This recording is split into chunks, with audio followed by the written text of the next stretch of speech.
ശിവപ്രസാദം ജ്യോതിഷത്തിലേക്ക് എല്ലാവർക്കും സ്വാഗതം.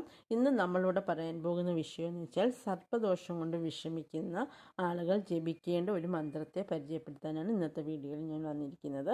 അപ്പോൾ നമ്മൾ സർപ്പദോഷം എന്ന് പറയുന്ന ദോഷം എന്ന് പറയുന്നത് അത് നമ്മളായിട്ട് വരുത്തി വയ്ക്കുന്ന ഒരു ദോഷമൊന്നുമല്ല. ചിലപ്പോൾ നമ്മുടെ ജന്മത്തിൽ നമുക്കുണ്ടായ എന്തെങ്കിലും നമ്മളെ സർപ്പങ്ങളെ കൊല്ലുകയോ അതല്ലെങ്കിൽ നമ്മൾ കാവുകളിൽ നമ്മളറിയാതെ പീരീഡ്സ് ടൈമിലെങ്ങാനും കയറുകയോ അങ്ങനെയൊക്കെ എന്തെങ്കിലും നമുക്കറിയില്ലല്ലോ.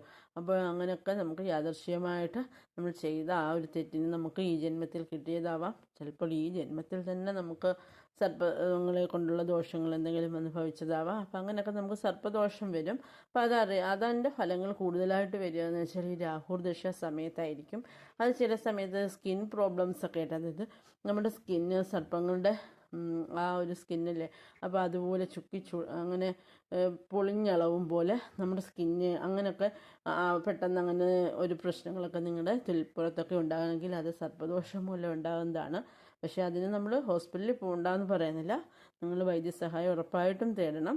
അതോടൊപ്പം തന്നെ നിങ്ങൾ ഈ ഒരു മന്ത്രവും കൂടി ജപിക്കുകയാണെന്നുണ്ടെങ്കിൽ നിങ്ങൾ ഈ ജന്മത്തിലോ കഴിഞ്ഞ ജന്മത്തിലോ സർപ്പദൈവങ്ങളോട് നിങ്ങൾ എന്തെങ്കിലും ഒരു തെറ്റ് ചെയ്തിട്ടുണ്ടെങ്കിൽ ആ ദോഷം നമ്മളിൽ നിന്ന് വിട്ടു പോകുന്നതായിരിക്കും. അപ്പം മന്ത്രം ഇതാണ്. അതായത് നിങ്ങൾ ഈ മന്ത്രം ജപിക്കുക. അതോടൊപ്പം തന്നെ ഒന്നുകിൽ വെട്ടിക്കോട്ട് അല്ലെ മണ്ണാർശാല, ഈ രണ്ട് ക്ഷേത്രത്തിൽ എവിടെയെങ്കിലും ഒരിടത്ത്, അല്ലെങ്കിൽ രണ്ടിടത്തും പോകാൻ പറ്റുമെങ്കിൽ അങ്ങനെ, അത് നിങ്ങളുടെ ഇഷ്ടം.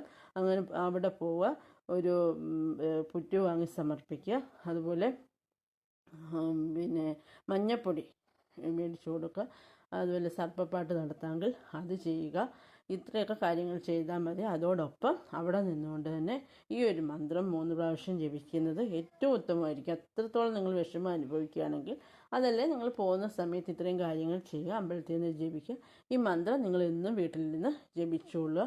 ഉറപ്പായിട്ടും നിങ്ങൾക്ക് അങ്ങനെ എന്തെങ്കിലും വിഷമം അനുഭവിക്കുകയാണെങ്കിൽ അത് ഉടനടി മാറുന്നതായിരിക്കും. അപ്പം മന്ത്രം ഇതാണ്: ഓം സർപ്പരാജായ വിദ്മഹേ പത്മഹസ്തായ ധീമഹി തന്നോ വാസുകി പ്രചോദയാത്.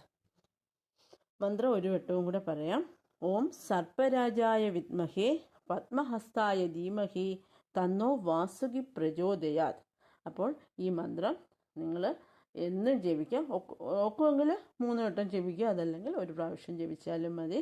സന്ധ്യാസമയത്തോ അല്ലെങ്കിൽ പിന്നെ രാവിലെയോ എപ്പോഴാണെന്ന് വെച്ചാൽ വിളക്ക് കത്തിക്കുന്ന സമയത്തോ ജപിച്ചാൽ മതിയാകും. അതല്ല അടുത്ത് നമുക്ക് സർപ്പക്കാവുണ്ടെങ്കിൽ അവിടെ പോയി വിളക്ക് കത്തിച്ചതിന് ശേഷം അവിടെ നിന്ന് ജപിച്ചാലും മതി. അപ്പോൾ എല്ലാവർക്കും എല്ലാ ഐശ്വര്യങ്ങളും ഉണ്ടാവട്ടെ എന്ന് ആശംസിക്കുന്നു.